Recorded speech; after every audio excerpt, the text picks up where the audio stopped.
Okay, hello. And this is another episode for the Manifesto Showcase Virtual for tomorrow night. And I will be reading three poems. No random order, I'll start with number one.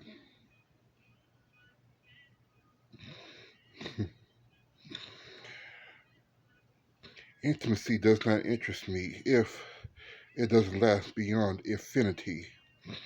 And I'm going about it physically where I take it past the use of it lyrically. She sees me at my desk drowning it mentally, asking me how can I rise above it spiritually. My reply is can she be the source of my epiphany, having me feel comfortably, completely, emotionally well endowed for eternity, without me having to wonder if she'll be the one that's burning me. She looks at me, tears rained all over her face. She tells me deep in her heart I will always have a place to come home to without a need to chase all over the world, completely united in this life and this race. Welcome me home with good food to taste. And I trust her completely, no need for me or her to feel disgraced. If only she knew that her love was something I would never want to replace. Never in her mind do I want to make her feel that her feelings for me have gone to waste. Can't you see I'm also tired of the games and tricks that's gone way beyond parlor. To focus on the future that will make me better gentleman and a scholar, realizing her presence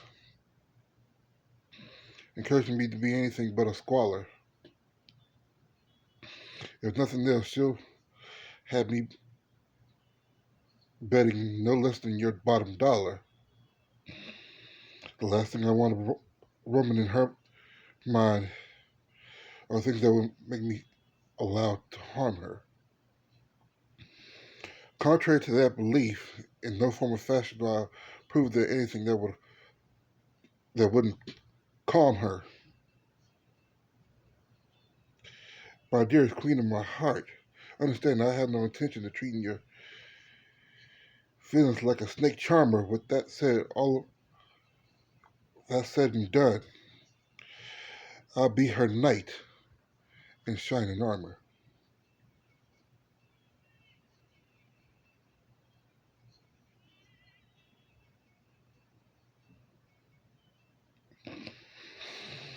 Okay, here we go. And number two.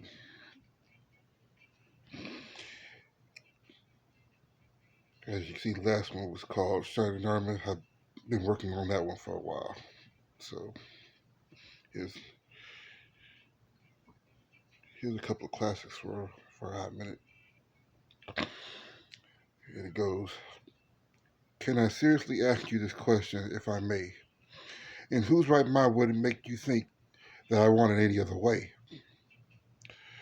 To have you to believe that it's not you of whom I want to give this lyrical foreplay. For once, can I get you to listen to what I have to say? It was never my intention to put you through so much pain,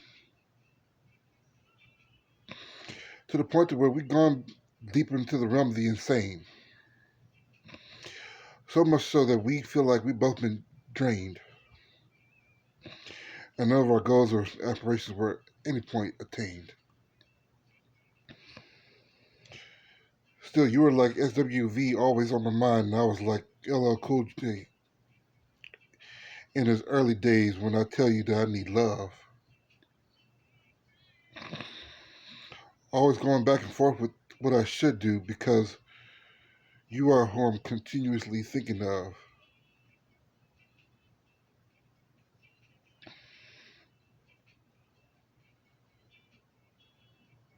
So instead of going back and forth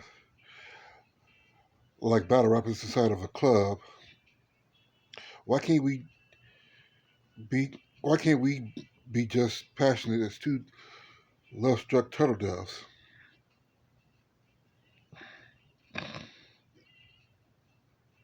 Mm.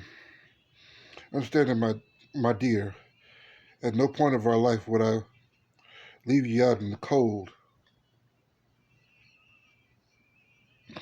Believe me, it's no longer in my heart to come at you that bold.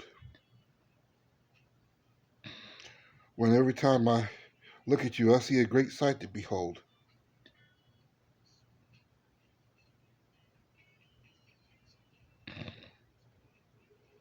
Don't you see that the arguments we've been having, that this shit's gotten old?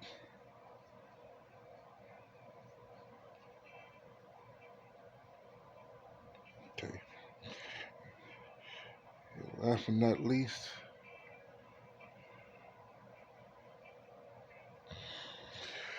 all right,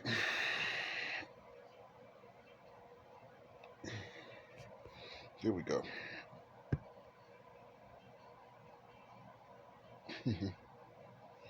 Changing backgrounds. Okay, so here we go. You see, her passion is like my satisfaction, equivalent to a Sprite commercial, always quenching my thirst. She be the sole inspiration of my lyrical version of Charmander within me, always letting my fire burst.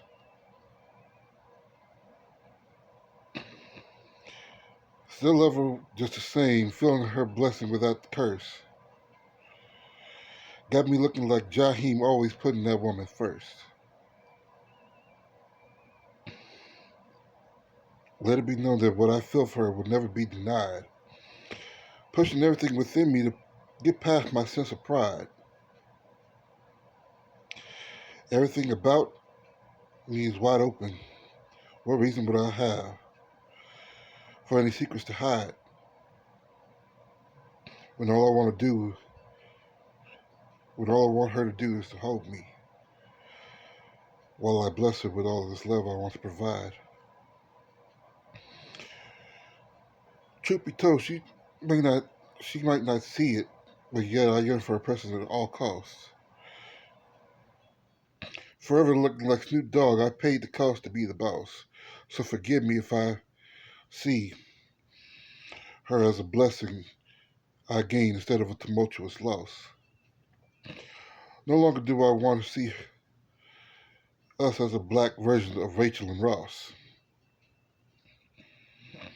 If anything, I want to leave behind a legacy of, or an empire, unleashing all of our wants, needs, and desires. As long as I live, I wish nothing more than to remain her super soldier lyrical hot fire. And it's okay for her to mistake me for Blade because I want to be her pussy eating vampire. All right, folks, and that concludes my three poems. Hope you enjoyed them, and see you next time.